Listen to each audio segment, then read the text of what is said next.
Welcome to the Leader's Notebook with Dr. Mark Rutland. Dr. Rutland is a world-renowned leadership expert. He is a New York Times best-selling author, and he has served as the president of 2 universities. The Leader's Notebook is brought to you by Global Servants. For more information about Global Servants, please visit our website, globalservants.org. Here is your host, Dr. Mark Rutland. If character forms the building blocks of any great culture, the cornerstone of all character has to be courage. I'm Mark Rutland. Welcome to the Leader's Notebook. I'm continuing this series based on my book, Character Matters. I hope you're enjoying the series and that if you've missed any episodes that you'll go back in the archives and listen to every one, and that you'll stay tuned for the others in the weeks to come. I want you to have a book that I wrote based on character. It's called Character Matters. It's been a huge seller. The 9 essential traits you need to succeed. I want you to have this book, and if you'll stay tuned, at the end of this podcast, you'll learn how to make a contribution to the missions program, particularly our girls' homes in Southeast Asia and West Africa. Those girls' homes are called House of Grace, and we are, with your partnership, saving little girls for big destinies. How you can make a contribution of any size. I hope, of course, you'll make it as generous as possible.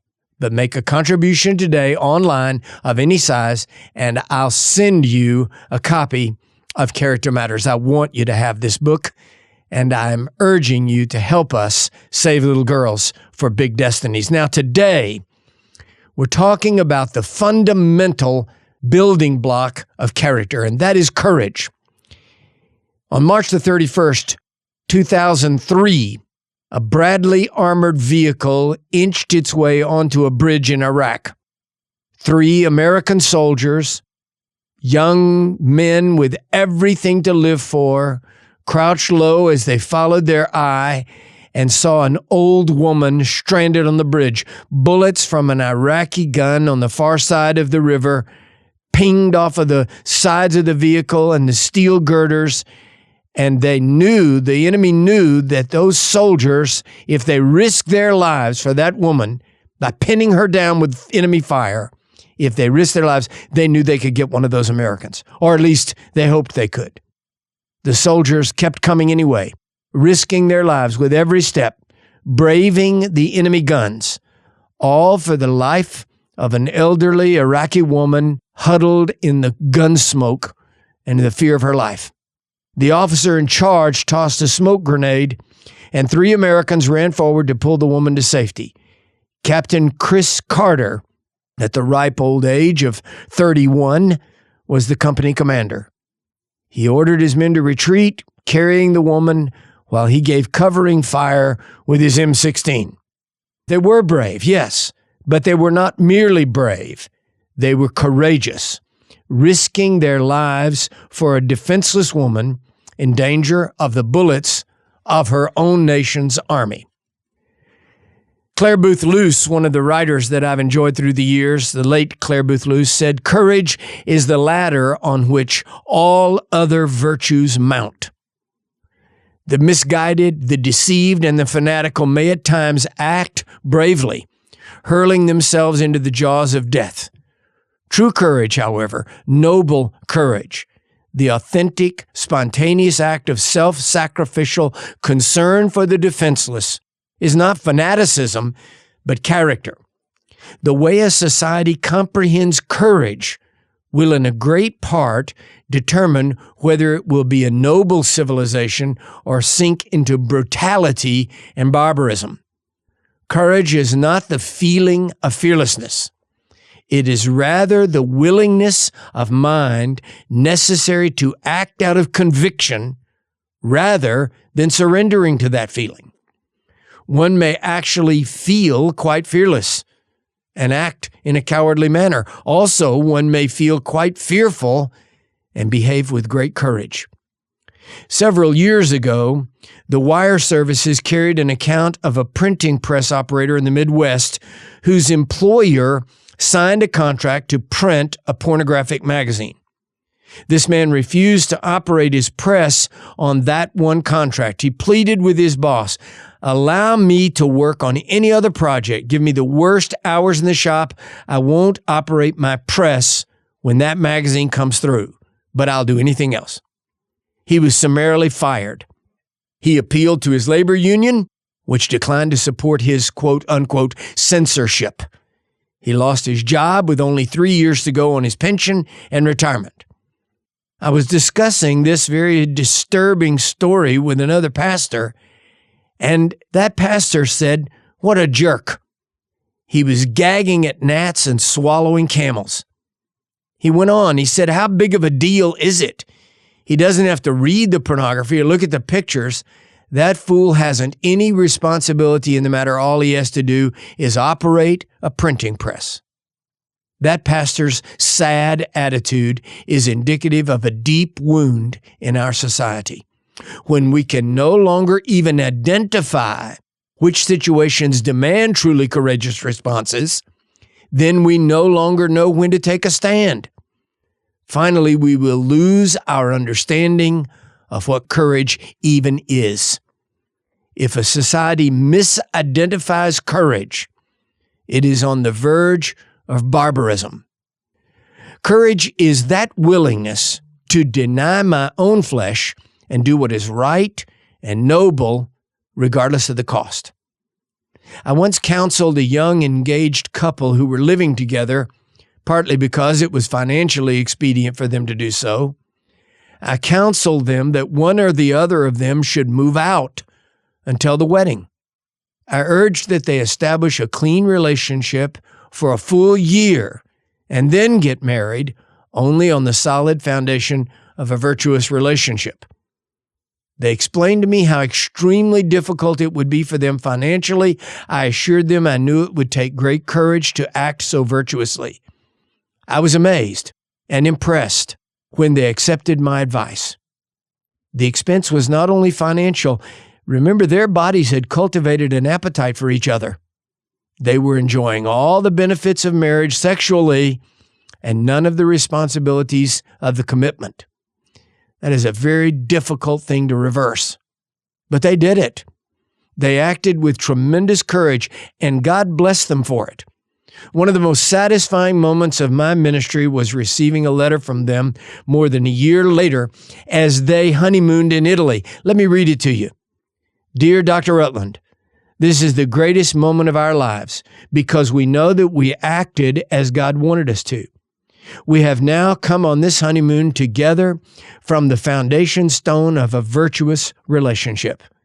If we had gone on living together and gotten married, we would only have been asking the church to solemnize what we were already doing.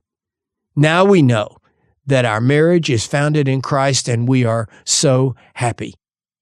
Courage is the first and greatest element of character. Merely knowing what is chaste or honest or true is not enough. It takes courage to act on virtue. Courage is also the catalytic agent that summons every other virtue into action. In the face of temptation or crisis, it takes courage to act on my virtues. A contractor agreed to build a house for a certain amount. The contract that called for top-grade materials became unprofitable when a sudden unexpected rise in the cost of materials caught him and many other contractors by surprise. If he fulfilled the contract as signed, he knew he would lose money. He also knew that he could use lower grades of material and get away with it. It probably would not even make much difference in the quality of the house. Now, the obvious issue was honesty.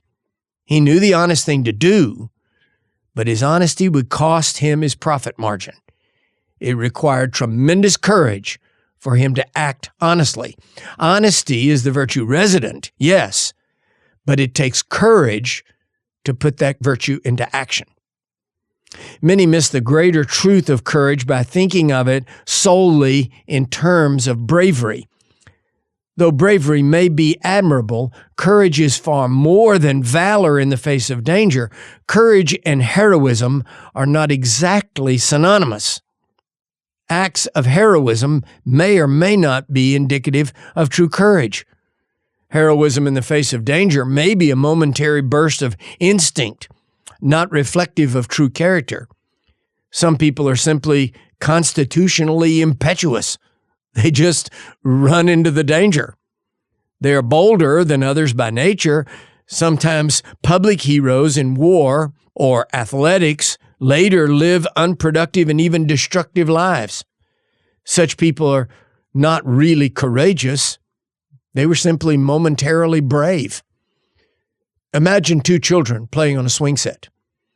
One child by nature loves the thrill of danger. "Swing me higher," she cries. "Push me higher, Daddy." It may not indicate any great courage on her part. It may rather be that she has a broad thrill spectrum.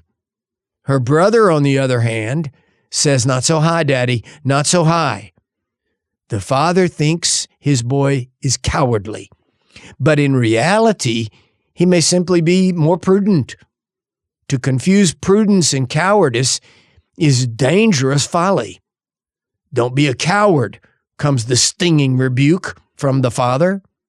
The boy's heart is damaged needlessly, for he is not cowardly at all. He may just be smarter than his sister.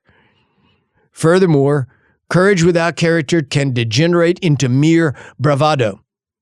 The distinction between a hero and an obnoxious show-off is character. In other words, if his motives are selfish and impure, a hero's actions may result from a lust for preeminence that overrides his good judgment. Indeed, acts of heroism may sometimes be born of stupidity or ignorance or even misunderstanding.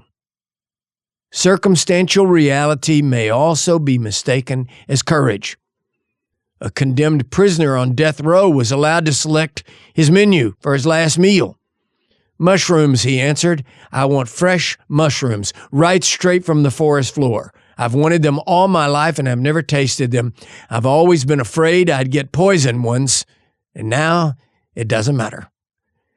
Beyond circumstances, past mere bravery, there's another kind of courage. The courage of true character lifts and ennobles a life.